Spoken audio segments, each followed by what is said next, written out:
ജയിലിൽ ഇപ്പോൾ ശമ്പളം കൂട്ടിയെന്ന് പറഞ്ഞ് കുറ്റം പറഞ്ഞു ചിലർ തെരുവിലിറങ്ങുകയാണ്.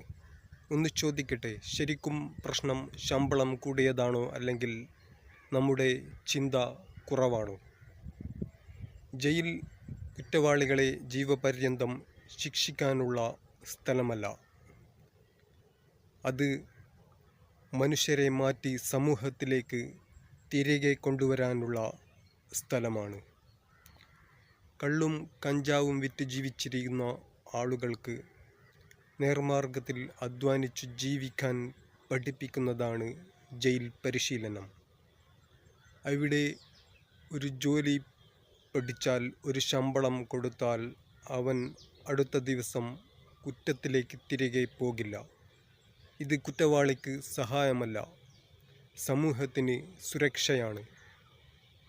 ജയിലിൽ അധ്വാനം ചെയ്ത് കിട്ടുന്ന ശമ്പളം അവനെ മാനത്തോടെ ജീവിക്കാൻ പഠിപ്പിക്കും. അല്ലാതെ വിശപ്പും അവഹേളനവും മാത്രം കൊടുത്താൽ അവൻ കൂടുതൽ കുറ്റവാളിയാകും.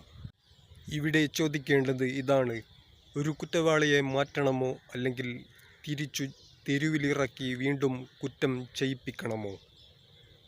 ജയിൽ ഒരു സ്കൂളാകണം, കുറ്റത്തിൻ്റെ സ്കൂൾ അല്ല, ജീവിതത്തിൻ്റെ സ്കൂൾ.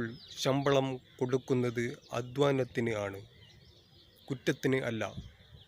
അധ്വാനം പഠിച്ച ഒരാൾ നാളെ നമ്മുടെ വീട്ടിലേക്ക് കുറ്റവാളിയായി വരില്ല, ഒരു തൊഴിലാളിയായി വരും. മാറ്റം ശിക്ഷയേക്കാൾ ശക്തമാണ്. പുനരധിവാസം പ്രതികാരത്തേക്കാൾ മനുഷ്യമാണ്. അതുകൊണ്ട് ജയിലിലെ പരിശീലനവും ശമ്പളവും കുറ്റമല്ല. അത് ഒരു നാടിൻ്റെ ബുദ്ധിപൂർവമായ നിക്ഷേപമാണ്.